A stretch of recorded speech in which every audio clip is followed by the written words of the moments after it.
voy a invitar que ahí donde tú estás, vayas conmigo al libro de Santiago. Como ustedes saben, esta semana hemos estado hablando de Santiago, del libro de Santiago, y hoy vamos a estar en el capítulo 4, James chapter 4. James chapter 4, y nos alegramos que estés ahí. Busca tu Biblia, porque o enciende tu Biblia conmigo, si tienes un iPad, un celular, enciende tu Biblia. Vamos a reflexionar en la palabra del Señor, vamos a meditar en ella. Recuérdese que la palabra de Dios es lo que salió de la boca de Dios y lo que los escritores, él dictó la palabra y los escritores escribieron. Recuérdese que esto no es invento de las personas, sino fue que Dios dictó a ellos para la inspiración del Espíritu Santo para que ellos escribieran. Y hoy yo quiero hablar bajo el tema si Dios quiere. Si Dios quiere. Y es bien interesante que cuando miramos la historia de nosotros los hombres, las mujeres, la humanidad, el hombre siempre habla y hace planes como si él fuera amo de su vida, como si él fuera dueño de su vida. Es bien interesante que cuando nosotros pensamos en el futuro, muchas veces o casi siempre hacemos planes, y no hay nada malo en hacer planes, es parte de la vida, es parte de planificarse, es parte de hacer preparaciones, pero hay personas que hacen planes sin tomar en cuenta a Dios. Sin tomar en cuenta de que el mañana no está garantizado para ninguno de nosotros. No sabemos lo que va a pasar mañana. Entonces, hay personas que hacen planes y hacen planes con llenos de orgullo. Y lo que pasa cuando tú haces planes pensando en ti mismo, en tus propias fuerzas, en tu capacidad, muchas de las veces tú no tomas en cuenta a Dios. ¿Y qué pasa? El orgullo cierra los ojos del corazón y del ser humano para que no tome en cuenta a Dios. Cuando yo tengo planes, cuando yo tengo capacidades, cuando yo tengo recursos, cuando yo tengo una habilidad, muchas veces yo tiendo a decir, yo voy a hacer esto, voy a hacer lo otro, pero no muchas veces hacemos esto sin tomar en cuenta a Dios. Entonces Santiago está hablando a los creyentes de la iglesia, porque es bien interesante que en el capítulo 4 de Santiago, Santiago está escribiendo a personas creyentes, a cristianos, a la iglesia, y él le está dando un consejo acerca de hacer planes sin tomar en cuenta a Dios. ¿Y qué pasa? Que Santiago, cuando escribe a la iglesia, él está refiriéndose a un grupo específico, a aquellos negociantes, empresarios que eran parte de la iglesia y hacían planes y decían, yo voy a ir a un lado, voy a ir al otro, voy a quedarme allá un año, voy a hacer negocio y voy a hacer todo esto y voy a ganar mucho dinero. ¿Por qué? Porque ellos estaban confiando en su habilidad de hacer negocio, de ganar dinero, de la capacidad que ellos tenían, y él entonces se detiene y lo aconseja a ellos. Y yo pienso en esto, y en estos tiempos yo creo que todos nosotros, no solamente los empresarios, hacemos planes y muchas veces no tomamos en cuenta a Dios, ni decimos a Dios que sea parte de nuestra vida. Entonces, si nosotros vivimos una vida, pastora, y Casey, que estás conectado, y lo que me están viendo, si yo vivo una vida haciendo planes sin tomar cuenta a Dios, esto es tener un estilo de vida de ateísmo. Aún yo siendo cristiano, es bien interesante que aún yo siendo cristiano, yo puedo ser ateo. Yo no sé si ustedes vieron una vez que yo le compartí el título de un libro que se llamaba Cristianos Ateos. Cristianos ateos. ¿Y por qué eran cristianos ateos? Porque ellos tenían la práctica de ir a la iglesia, de la religiosidad y la liturgia cristiana, pero ellos habían dejado de creer en Dios. ¿Por qué? Porque cuando yo hago planes, cuando yo me siento a planificar, a mirar el futuro, a hacer negocio o lo que sea que yo hago y yo no pongo a Dios como parte de mis planes, yo estoy confiando en mi propia fuerza, en mi propio poder, en mi propia capacidad. Y entonces con esta práctica yo le estoy diciendo a Dios, yo no te necesito, o yo no creo que tú puedes darme las herramientas, la gracia, el favor, abrir las puertas. Por lo tanto, yo voy a ir detrás de lo que yo quiera ir. Y esto es una práctica del ateísmo. Porque el ateo que dice Dios no existe. Yo lo puedo hacer por mi propia Yo lo puedo fuerza. hacer por mi propia fuerza. Entonces, eso es algo que tenemos que tener cuenta. Y Santiago en el versículo 4, verso 13, James chapter 4, verse 13, dice, oíd ahora lo que decís. Hoy o mañana iremos a tal ciudad o a cual ciudad, pasaremos allí un año y haremos negocio y ganaremos dinero.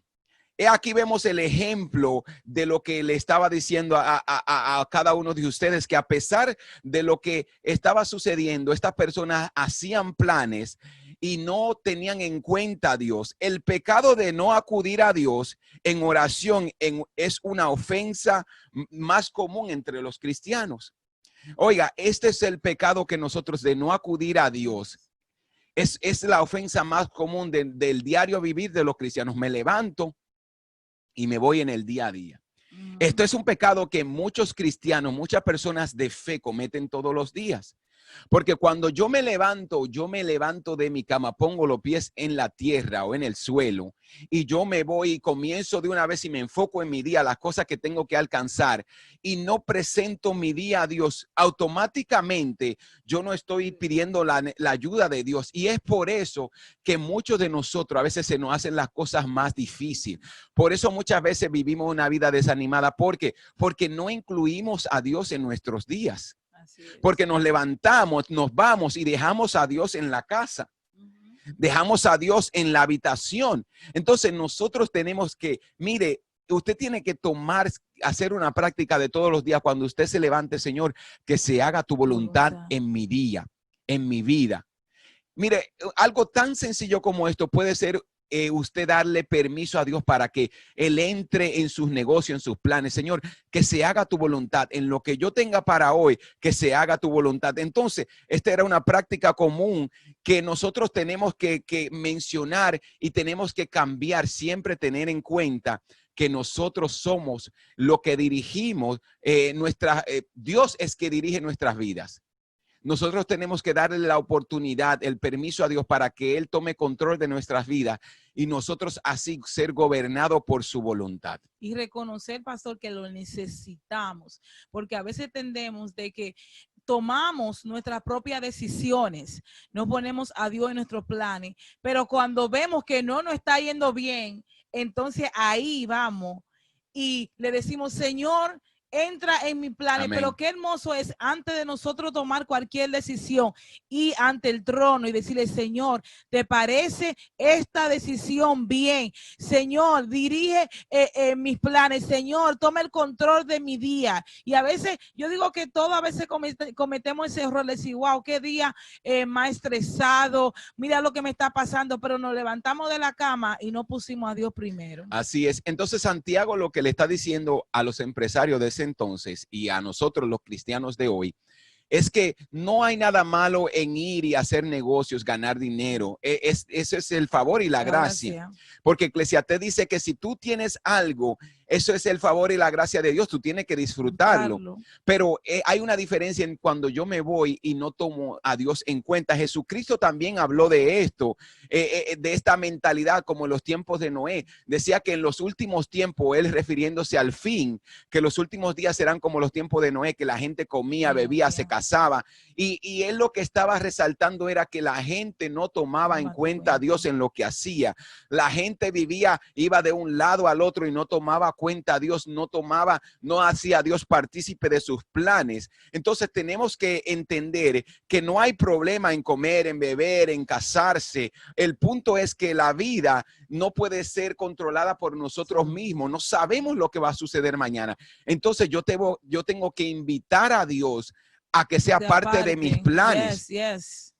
Y yo digo, pastora, que siempre toda buena idea, toda estrategia, toda habilidad que nosotros tenemos viene de Dios. Es Dios quien nos capacita, es Dios quien nos da la habilidad. Entonces, si Dios me dio la habilidad, Él también me puede ayudar a mejor utilizarla para el bienestar mío y de las personas que están alrededor mío, porque cualquier cosa o cualquier oficio que yo haga, yo estoy ofreciendo un servicio a otro, yo estoy ayudando a otro con lo que yo hago. Entonces, si Dios me dio la habilidad, entonces Dios me puede dar la estrategia para servir mejor a la gente, porque a eso estamos llamados, a servir en todo lo que usted haga. Mire, el trabajo que usted hace, yo como pastor, nosotros como pastores servimos a la gente en el servicio de pastoral. Por ejemplo, Casey, que trabaja en un banco, él sirve a la gente como banquero. Y todo lo que tú haces, everything that you do, you serving God in everything that you do. If you are a doctor, si tú eres un doctor, if you are a lawyer, si eres abogado, si eres técnico, si eres mecánico, if you are a mechanic, anything you do, you serving people. And through those serving, you serving God, tú estás sirviendo a Dios. Entonces tenemos que entender eso, que todo lo que hacemos debemos hacerlo y recordar que lo hacemos como que lo estamos haciendo para el Señor. Es lo que la Biblia nos invita a hacer. Entonces tenemos que entender esto, que la razón por la que la gente reprende al negociante, o Santiago reprende al negociante, era porque ellos estaban diciendo, yo voy a hacer dinero. Yo voy a ir a un lado, ellos estaban pensando en lo material. Y mira qué interesante. Yo creo que todos nosotros, de alguna manera u otra, siempre pensamos en lo material porque es lo que se ve, es lo tangible, es el resultado de nuestro trabajo. Pero ¿de qué vale tener mucho y no tener la gracia y el favor de Dios? ¿De qué vale yo hacer mucho dinero y no poder disfrutar eso? Jesucristo también habló acerca de la parábola del hombre rico, el rico que era necio, que él habla en una parábola y dice, ese hombre dice, yo voy a hacer un sembrado, dijo, mis viñedos son pequeños, voy a destruirlo y voy a construir otros más grandes para guardar mi riqueza.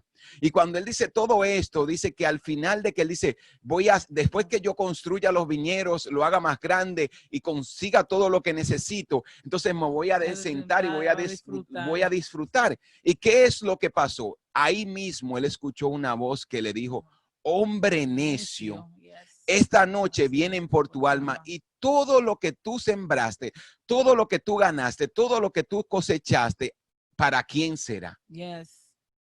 Y esto es algo de los grandes, la grande realidad de la vida humana, que yo debo de tener en cuenta a Dios en todo lo que hago. Porque la palabra de Dios dice, y este versículo me gusta mucho, que la bendición es la bendición de Dios es la que no añade con ella tristeza. Cuando Dios me bendice, cuando Dios derrama su gracia, cuando Dios abre puerta, pastora, Dios me va a dar, si Dios me bendijo, también Él me va a dar la capacidad, el tiempo, el momento para yo disfrutar de lo que yo he sembrado. Te va a dar salud. Amén. Te va a dar los años para tú disfrutar de lo que ya el Señor te ha dado la oportunidad de obtener. El problema es, pastor, que muchas veces nos enfocamos solamente en obtener cosas materiales y dejamos al Señor de último, no nos acordamos, nos afanamos en obtener y obtener más y nos olvidamos del Señor. Pero qué bonito es cuando podemos hacer la balanza, cuando podemos poner a Dios de primero, entendiendo que todo lo que podemos alcanzar, que todo lo que tenemos ha sido por su gracia. Qué lindo es tener al Señor y también poder obtener lo que tú quieres, las cosas materiales. Digo, porque el ser humano, claro, queremos cosas materiales. Así es. Una casa, un carro, queremos viajar y todas esas cosas no son malas. Lo que es malo cuando tú pones todas esas cosas primero que el Señor y te olvida que el Señor es que te ha dado todas esas cosas. Entonces tenemos que aprender a balancear nuestra vida espiritual también con las cosas, nuestros sueños, nuestros anhelos. Tenemos que aprender a balancear esas dos cosas. Así es, y es bien interesante que esto me recuerda la historia de nosotros y de nuestros antepasados que emigraron acá a los Estados Unidos, que ellos vinieron, trabajaron toda su vida. Trabajaron toda su vida y luego durante su vejez ellos dijeron, yo me voy a regresar a mi país. Y hay muchos de ellos que no pudieron disfrutar de todo lo que trabajaron. Hay muchos que ni siquiera pudieron volver y otros cuando volvieron no pudieron disfrutar de las riquezas que tenían en su país. Entonces, cuando yo tomo a Dios en cuenta, yo vivo de una manera mirando hacia el futuro, pero disfrutando el presente de hoy, lo que Dios me ha dado, lo que Dios me ha bendecido. Entonces, tenemos que trabajar con mirada hacia el futuro. Sí, tenemos que tener una mente progresista, de progreso, de avance, pero tampoco voy a olvidarme del presente, de lo que Dios ha puesto en mi vida y de lo que Dios quiere que yo vaya haciendo. Entonces, yo sirviendo a Dios, puedo disfrutar de su gracia, de su bendición y de su paz. Y mira lo que el versículo 14 dice, verse 14.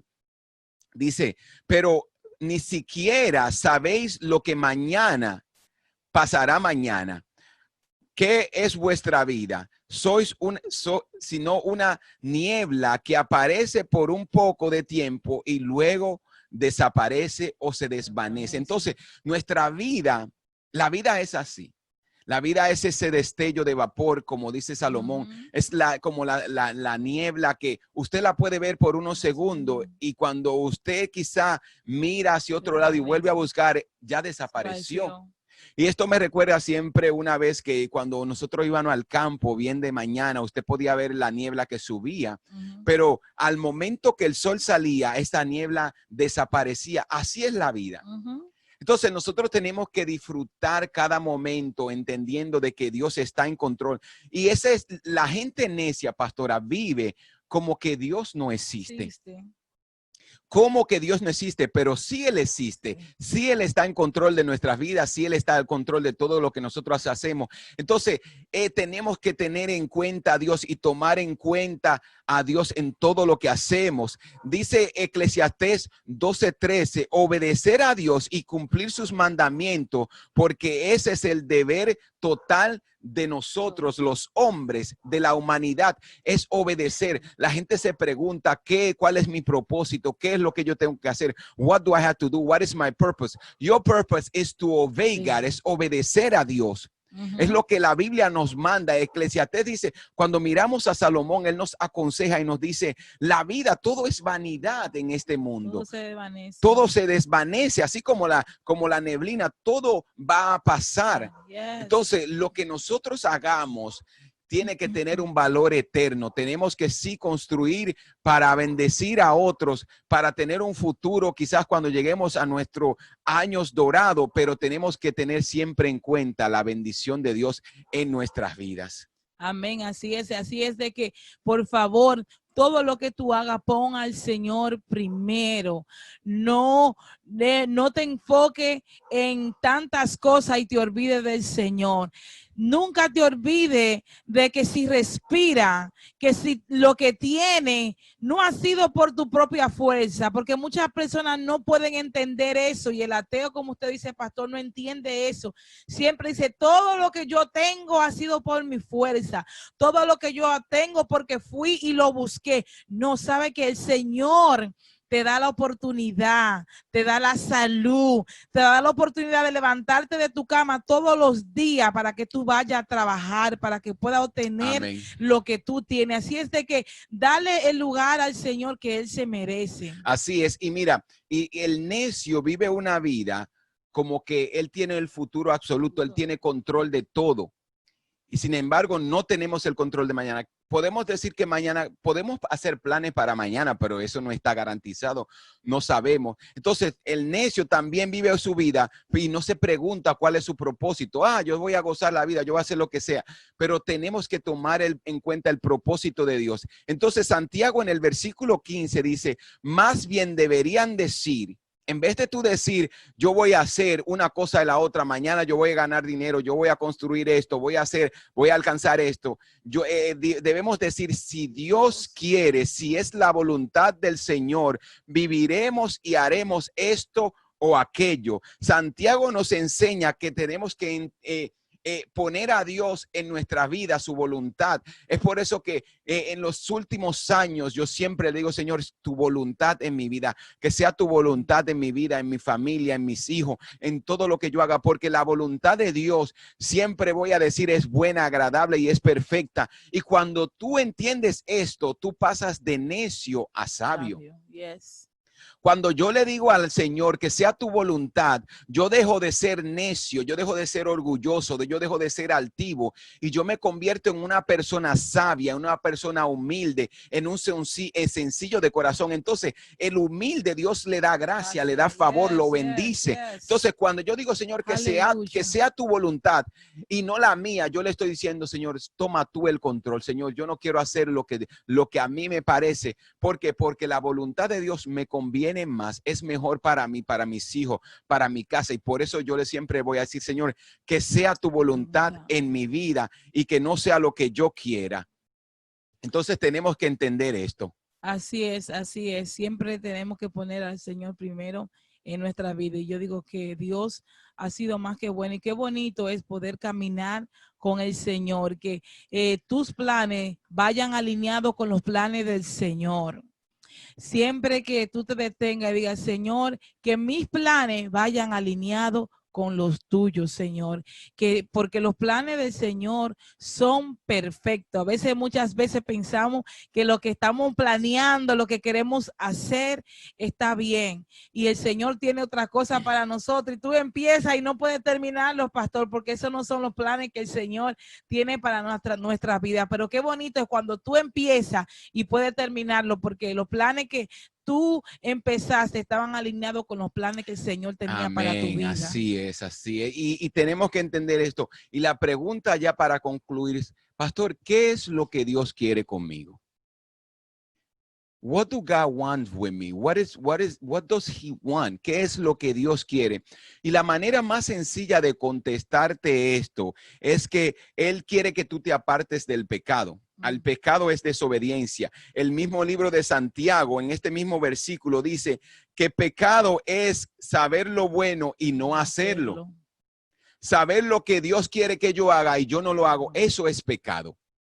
Entonces, si yo sé lo que Dios quiere para mí, ¿qué es lo que Dios quiere? Que tú hagas, que vivas, que te apartes del pecado. ¿Qué es el pecado? Es saber lo bueno y no hacerlo. What do God want? He wants you to depart from sin. Sinning, living a sinful life is when you know what is good, but you still do something bad. Entonces, yo tengo que apartarme del pecado. Yo me aparto del pecado. ¿Por qué? Porque yo conozco lo que Dios quiere que yo haga. Entonces, como yo sé lo que Dios quiere que yo haga, yo voy a hacer la voluntad de Dios para mi vida. Yo voy a hacer la voluntad de Dios. Yo voy a obedecer sus mandamientos. Y yo en un tiempo recuerdo que esta semana nos salió en la memoria de esos que salen en las redes sociales, que pusimos, la Biblia no es un libro de restricciones, sino de instrucciones. Yes. Entonces, yo voy a leer la palabra de Dios para que me instruya. Por eso también dice la palabra del Señor, instruye al niño en sus caminos para cuando él sea grande, no se aparte de él. Entonces, yo soy instruido, yo conozco la palabra de Dios, yo voy a hacer lo que Él quiere. Eso es lo que Dios quiere. Dios quiere que yo me aparte del pecado, que yo deje de vivir una vida a mi propia voluntad. Dios quiere que yo busque su voluntad, que yo haga lo que yo siga sus mandamientos, que yo ame a mi prójimo. Eso es lo que Dios quiere. ¿Por qué Dios quiere que yo haga eso, pastora? Porque Dios quiere gobernarme, porque eso es lo que muchas personas piensan. Yes. No, a mí no me gusta eso de la religión porque eso es para controlarte. Pero yo me pongo a pensar, cuando yo le digo a mi hijo, no hagas algo, a mis hijos pequeños de 3 años, o está caminando hacia el peligro, yo le digo, hijo, no hagas esto, no hagas lo otro, ¿es porque yo lo quiero controlar o porque lo quiero cuidar? Así es. Vamos a analizar esta pregunta.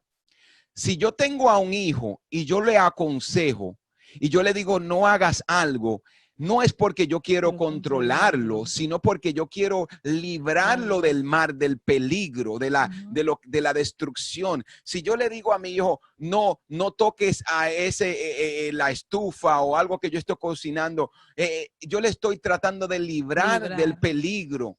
Y es lo que Dios quiere con la palabra. Por eso el Señor nos dice, busquen el reino de Dios y su justicia. ¿Por qué? Porque la justicia de Dios, la voluntad de Dios es más buena para mí que cualquier otra cosa, y es lo que Dios nos invita, es lo que quiere que nosotros hagamos, que busquemos su voluntad. Amén. Y eso es lo mejor para nosotros. Así What es. God wants is the best for us. It's not just to control us, but it's to give us our best, so we can get to our final destination. Así es, dice que la palabra de Dios es lámpara a nuestros pies. Amén. Para no trompezarnos. ¿Qué hace la palabra? No quita la ceguera, nos da entendimiento, nos aclara nuestra visión para nosotros no trompezar con las cosas que nos van a lastimar, las cosas que nos van a destruir. Así es que la palabra del Señor es lámpara a nuestros pies, pastor. Amén. Entonces, ¿qué es lo que Dios quiere que yo haga? Y yo te voy a dar esta frase o esta oración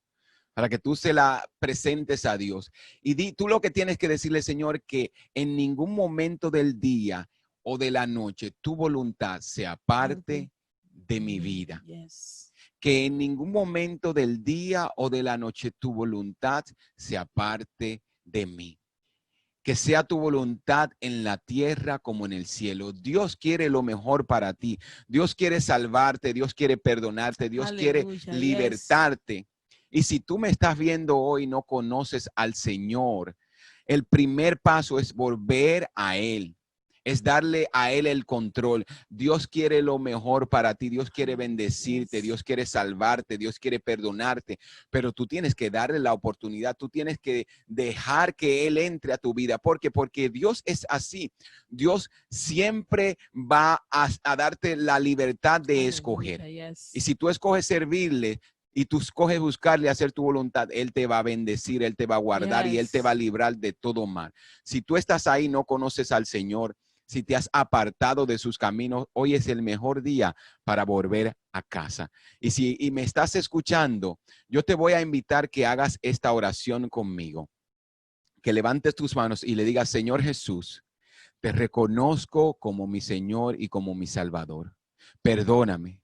Reconozco que el sacrificio de la cruz me limpia de todos mis pecados. Me arrepiento de haber desobedecido la voluntad de Dios, sus mandamientos en mi vida. Ven a mí, sálvame, perdóname. Escribe mi nombre en el libro de la vida y no lo borres nunca más. Amén.